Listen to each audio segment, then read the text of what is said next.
Welcome, everybody, to day 3 of South Carolina Arts Advocacy Week, the week where we raise our voices for the arts in South Carolina and celebrate the arts. Before we get started, I just want to remind everybody that you can become a free member of the Alliance by visiting scartsalliance.net/join. We've been sending tons of advocacy content out directly to members all week. We do that every year during Arts Advocacy Week. It's a great way to stay plugged in, so we encourage you to take advantage of that.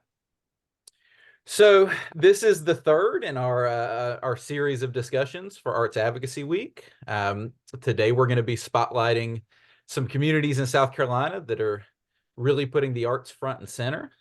I've got some fantastic guests with me here today. I'm going to let them introduce themselves if you guys want to go ahead and do so.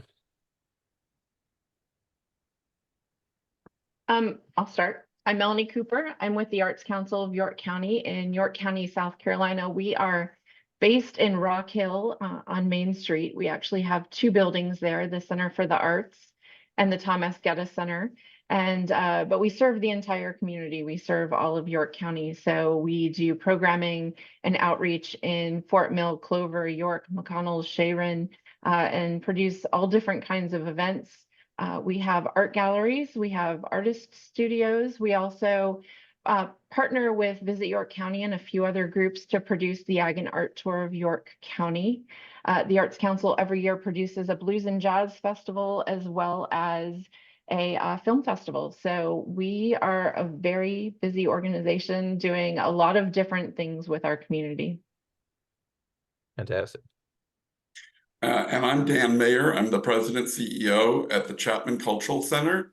We are the local arts agency for Spartanburg County. We provide space and venue, funding and programming for residents throughout Spartanburg County. Each year we serve every school in all 7 districts in our community. We provide over $500,000 in funding to our individual artists and nonprofit arts organizations and art projects in our community. And we have over 100,000 square feet of performance space, office space, studio space, and gallery space that we provide collaboratively with our community partners. Awesome. Thanks, Dan.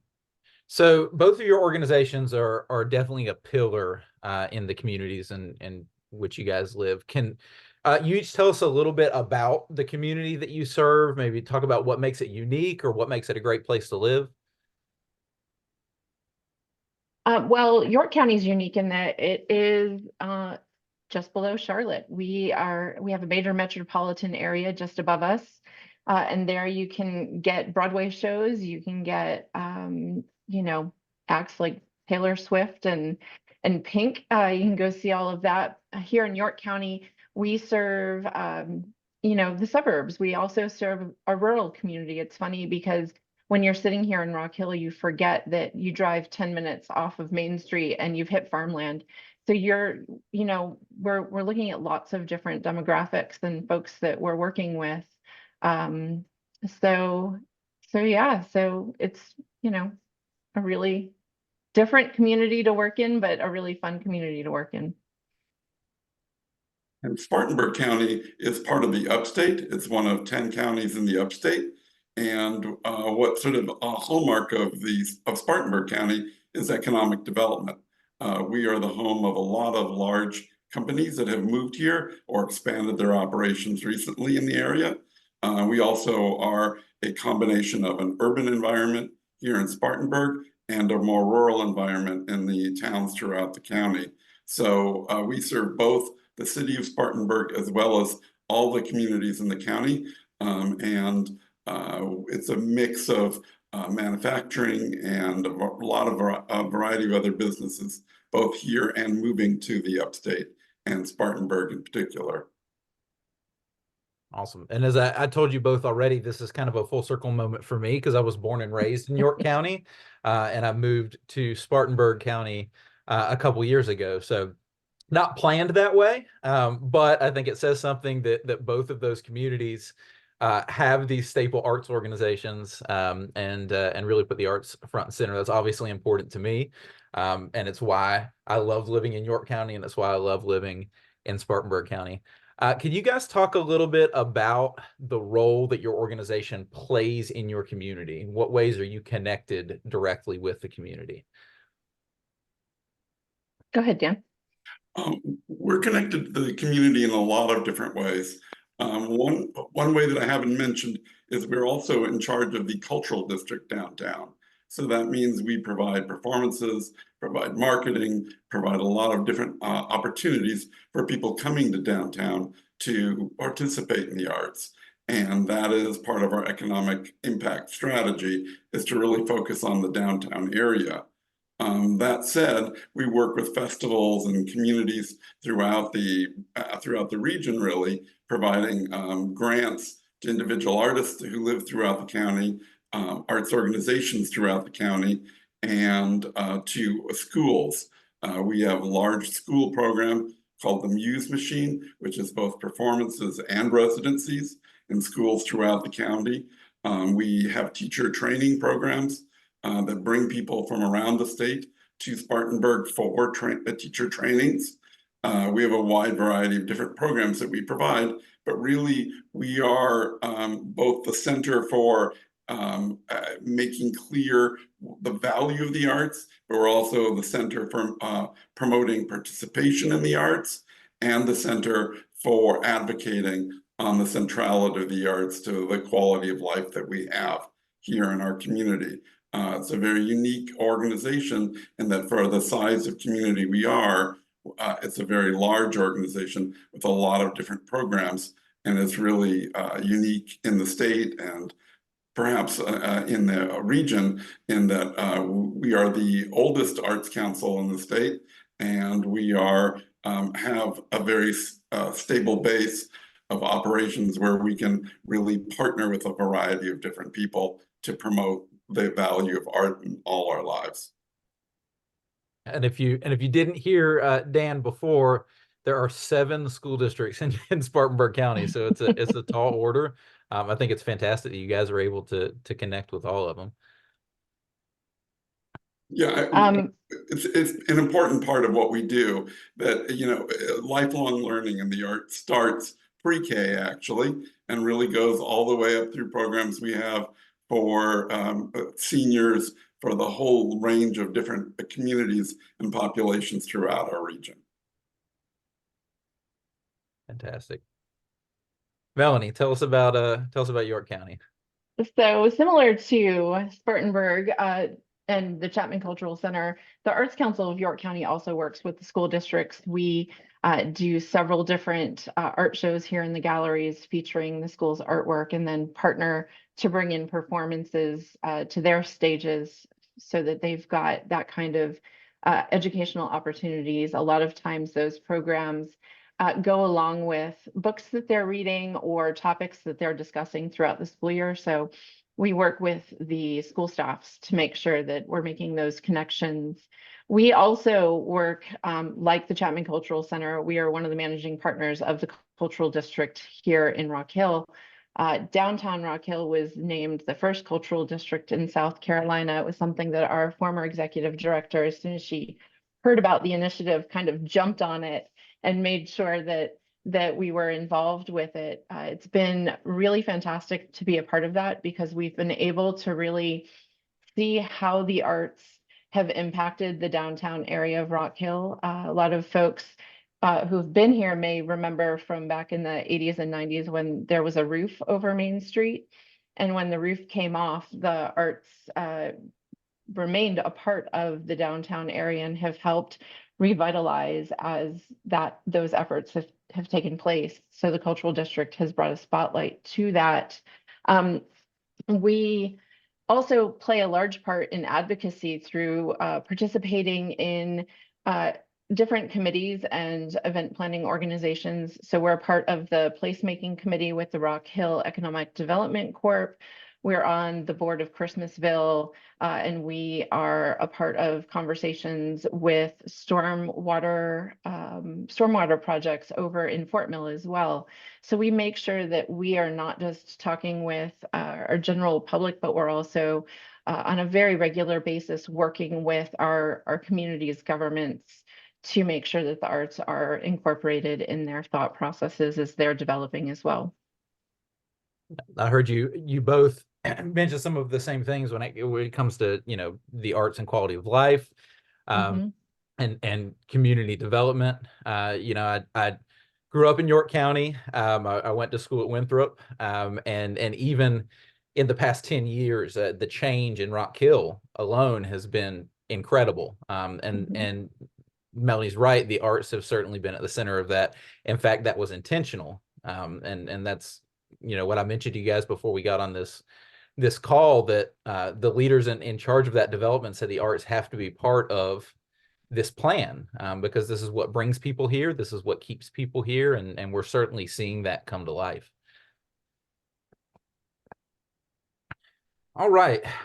Well, in that vein, do you guys have any advice for a community that wants to elevate the arts and make them as integral as you have in York County and in Spartanburg County?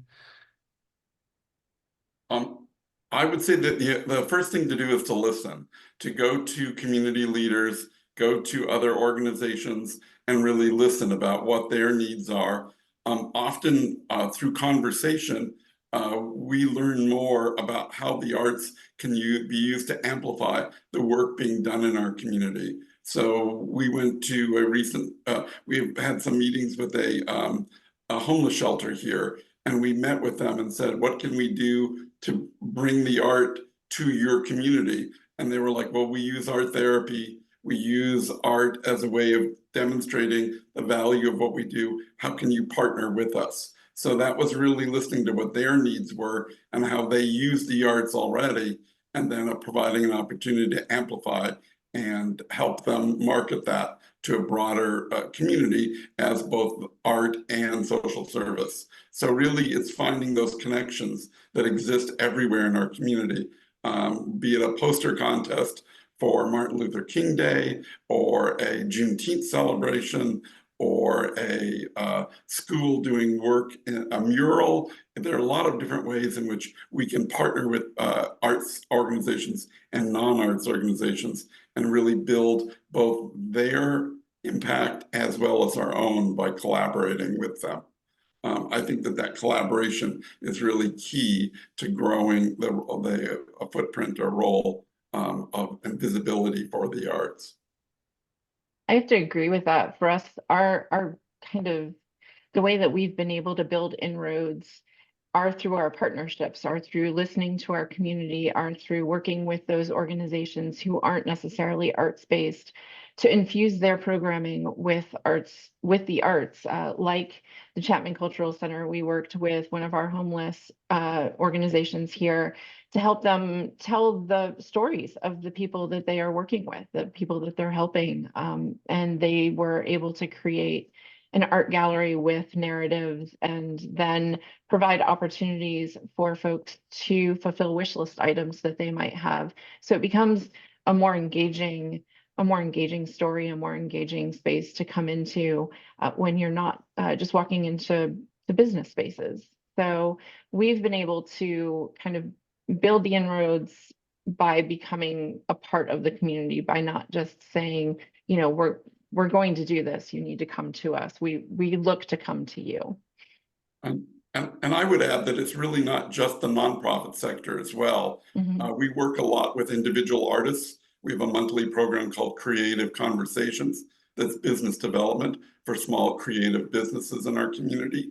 And another type of example, 2 weeks ago, we had a Battle of the Bands, which was all original music performed by 10 different bands at a bar for an evening. We had over 500 people there to listen to music and help us award over $7,000 in prize money to the best bands in our community, because music is an important part of the scene here in the upstate. And it's not just about one form of music or one type of music. It really is encouraging artists to make a living in our community. And that can be at a bar, or it can be at the Chapman Center, or it can be writing songs and selling those songs. So we're really about that economic opportunity for artists and creatives in our community. There's a movement here to start making films in the upstate. There's a lot of different opportunity for a lot of different art forms, and it all fits together because for-profit companies need filmmaking in their community to make corporate film. They need makeup artists, they need graphic artists, and it all fits together to promote business and economic vitality for our region. It's great. And Dan, one of the things that I love about the Chapman Center is exactly what you just spoke to, the variety of things that you're providing to kind of fit in with what the community needs, right? So the work you're doing in a school is very different than a battle of the bands, right? Or a traditional art gallery, but you're doing all of those things because you sense that there was a need for it and you guys provided. Well, and they all fit together because if we provide opportunities for creativity in our community, creativity is key to innovation, creativity is key to growth, creativity is really the spark that enables the quality of life in our community to grow and to flourish. So we really want to encourage everyone to participate in the creative life of our community and provide opportunities for that in all its different forms at all different ages. Well, thank you both for speaking to collaboration, because that's been a common thread through all of our conversations this week. I think that great things happen when you collaborate and we do more together. And it seems like that's exactly what's happening in your communities. For advocates, we always talk about, I'm so glad that you guys talked about listening, because for advocates, there's two key pieces to effective advocacy, right? There's listening, but then there's also educating, right? So you listen and then you provide, and then you listen some more and you provide, right? So being really dialed into these things that are happening, I think is an important part of that advocacy piece. But listening and beginning, I think, with that listening is definitely key. So I'm glad that you both spoke to that. All right, so let's transition a little bit. So recently, Americans for the Arts released their Arts and Economic Prosperity Study. It was the 6th edition. It's an economic and social impact study of the nation's nonprofit arts and cultural industry.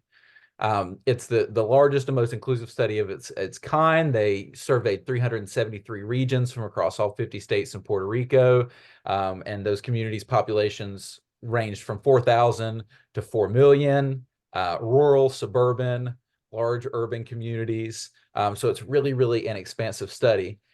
And both of your organizations participated in that study. So that's how South Carolina was represented there. So what would each of you like to share about the results specifically from your community?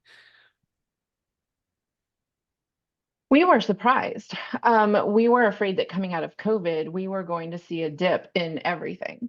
And when the results came back and showed us that we didn't see a dip, we actually saw an increase in almost everything. We were thrilled, because it makes the case that the arts should belong in your community, that the arts are supported and are seen as something that's integral to the community. We also saw an increase. Our increase was total industry expenditures went from 21 million in 2017 to 33 million in 2022. So that's a healthy, almost 50% increase in the expenditures that arts organizations make in our county. I think it's a really valuable benchmark. We collected over 900 surveys, and these aren't just like short surveys. These are full one-page survey that you have to sort of cajole audience members to fill out, and you don't fill them all out at one weekend. They are very prescriptive in terms of the surveys need to be filled out no more than X number from each performance, and performances throughout your county from a variety of different audiences, from a variety of different demographics and geographic locations. So this is really a big project to take on doing this survey. It's hundreds of hours of staff and volunteer time collecting all this data and then sending it to Americans for the Arts, who crunch it all and send it back to you. So it's really not extrapolated from a very small data set, which happens with a lot of these surveys. It's really actual head count, live data on spending and attitudes about the arts. Yeah, we shared on our Facebook this morning. We shared a link to the study if anyone watching wants to go dig into it later. There are a couple stats that I definitely want to share. That, you know, from the totality of the study, that I think really speaks to the conversations that we've been having. 72% of participants agree that arts and culture provide shared experiences with a diverse set of people, right? So that the opportunity to build community. 79% believe that arts and culture is important to their community's business, economy, local jobs, right? So there's that economic development piece. 86% believe that art and culture is important to their community's quality of life and livability. So the things that make people want to move places and stay places. And of course, there's all kinds of data in this study as well about the economic impact and some of those hard numbers, you know, all the way up in the billions with a B. So we encourage advocates to dig into that study. Really exciting that we have that representation here from South Carolina, and that we can kind of see that piece and then also zoom out and see the total picture from the entire nation. All right. Is there anything else you guys would like to share about that study, about the process, or even just about things that you are seeing or hearing in your community that affirms what that study showed you? For us, so we went from a $27 million impact the last time the study was done in 2015 to a more than $40 million impact in 2023. We actually have found that we had more arts organizations, eligible arts organizations, who participated in the study this time than we did in 2015. And we found that they were doing lots of different things, that they weren't just doing visual arts, that they were doing outsider art, that they were doing performance art, that they were doing, you know, traditional theater, and they were doing them in all different kinds of spaces. And so to see a really healthy arts community here in York County was encouraging, and it was something that allows us to make the case, especially when we're applying for grants and when other nonprofits are applying for grants and talking to folks about, you know, why arts are so important in the community. We've got these hard numbers. We've got these things that say all of these people have come to these different events. We know that they are spending this much money. We know that the arts tourist spends more per event than, say, a sports tourist or someone who's coming in for another reason. And so those cultural tourists are very engaged with the programming and the communities that they're entering. And the other thing that was really important for us to learn was that more than 87% of the folks who were surveyed said that they would experience a sense of loss if any of their arts activities or venues became no longer available in York County, that they are specifically looking to come here or to stay here to do those different things with us. It was very similar in Spartanburg. We had our audiences spent $44 million at cultural venues in the last year. Also, our arts organizations employ a lot of people in our community. Arts organizations in our community have full-time equivalent employment of over 560 employees. So we're a part of the workforce here in our community as well. And I think it's worth really digging into these tourism numbers, because big events sort of grab the headlines, but arts organizations that really bring in audiences 52 weeks a year really cumulatively have an enormous impact on economic vitality in our community. I fully agree with that. Go ahead, Melanie. Oh, I was going to say, I Oh, fully agree with that. We have so many different events that happen here that make that big splash on that weekend. And you're like, oh my gosh, look at that massive impact they've made. But really, it's, just as much the folks who are working, the rest of the year to provide smaller events that, they're just as important. They're making just as big of an impact. I would argue they're making a bigger impact. It's just, Yeah. it's finding a parking space every Friday and Saturday night at our venues, not just that one big event where you have to do remote parking. Yeah. I always love to see these studies. We're kind of in that time now where you get to see these studies where you have data from pre-COVID and post-COVID, right? And just like you said, you expected to see a dip, and both of you actually saw an increase. It's similar for the arts and economic impact study that we did at the state level, right? That has seen significant gains pre-COVID, post-COVID. And it's interesting because we know that during the pandemic, arts organizations were the first to close and the last to reopen, right? But I think it speaks to how vital they are in their community, that there was such a yearning to return and for audiences to re-engage, that things skyrocketed, right? And it speaks exactly to what you said, Melanie, that people would miss it if it went away, and they certainly did, right? And then they came back in force. So definitely speaks to the impact. I would just also add that this is based on both income and expenses, and the arts are not immune from inflation. So a lot of increase in growth is also due to inflation, because we want to pay our artists a living wage. We want to pay our staffs well, so that they can continue to thrive and live in our communities. So we are, like a lot of other industries, feeling the impacts of inflation and increased expenses, which require us to look at the earned and contributed income and what's possible to grow our organizations responsibly. Fantastic. All right. Well, I've wrapped up each of these discussions this week with the same question for our guests, and we could chat about this for a little bit. But what is one thing that you want advocates to know about the arts and their impact on a community? If they could take away one thing to take to legislators, to talk to other advocates about, what is that one thing?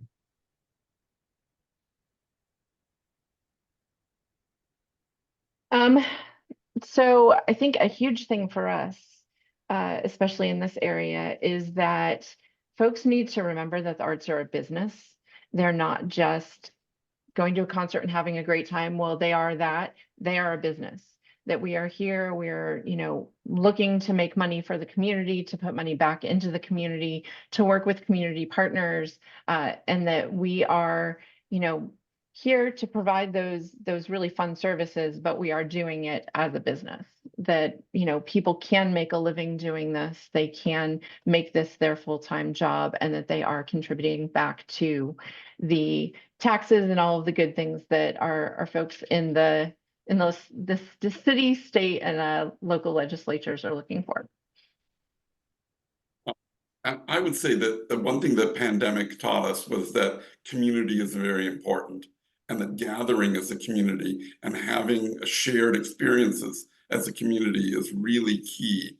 And whether those experiences are in church or sporting events or arts, they're all really key. But the arts really add to the quality of life in our community, and that the arts are an important opportunity for us to gather as a community and to impact the quality of life through shared opportunities and experiences. So it can be quantified in these ways, and it also can be qualified as an important part of why people move to our communities and why they stay in our communities. They stay in our communities because of these unique assets and resources that are available here that are not available, and we may take for granted, but we really need these kind of studies and these kind of opportunities to really celebrate and detail the value that we bring to the community. Yeah, that makes me think of something that we do see in the studies each time we do them, and that's that folks have reported that if they do not find those entertainment opportunities, those creative opportunities in their communities that they're living in, they will go look outside and they will, potentially not stay in the community that they're currently living in because they do find those experiences more often in other communities. And we partner with our chamber all the time, and Mhm. with other employers to bring prospective candidates to our venue to say, Right. arts are a value, arts are important, they are part of why people live here, and they're part of why you can join this community and have experiences like in other towns, like in bigger communities, because the arts are valued in Spartanburg. That's such a key point, and one that I've talked to legislators a lot about, right? That Charleston, for example, right? Thriving arts community, okay, huge city, but it's full of people, and Mhm. eventually people either can't afford to live in Charleston proper, right? Or they may not even be able to afford to live in the suburbs. So they're going to look for somewhere else in South Carolina that maybe is a better fit for them. And if they don't find exactly what you were saying, Melanie, there's cases where not only will they move somewhere else, they might leave the state, right? They might decide, maybe I'm Mhm. not going to move to South Carolina because I want to live in an arts rich community, but these are all too full for me. So like Yeah. there has to be some kind of presence in every one of these communities, so that way people can find a community that fits them best. Otherwise, they're going to leave the state. Well, one of my new hobbies is YouTube, Googling, and I was Googling realtor videos on YouTube, and all of them showed the Chapman Cultural Center as as sort of a montage of reasons to live in Spartanburg County because of the arts and the base of support that exists in Spartanburg to support the arts as a reason why there's quality of life here and why you should contact their realty company and move to Spartanburg. Such a huge win. I love that. And Melanie, you know firsthand, right, the population explosion in York County, right? Like I Oh said at the yeah. beginning, in just 10 years, it hardly recognizable in York where I grew up, because there's so many Mhm. people that are moving there, but you're such a huge part of that, right? These are Yes, communities that people want to live in. absolutely. Absolutely.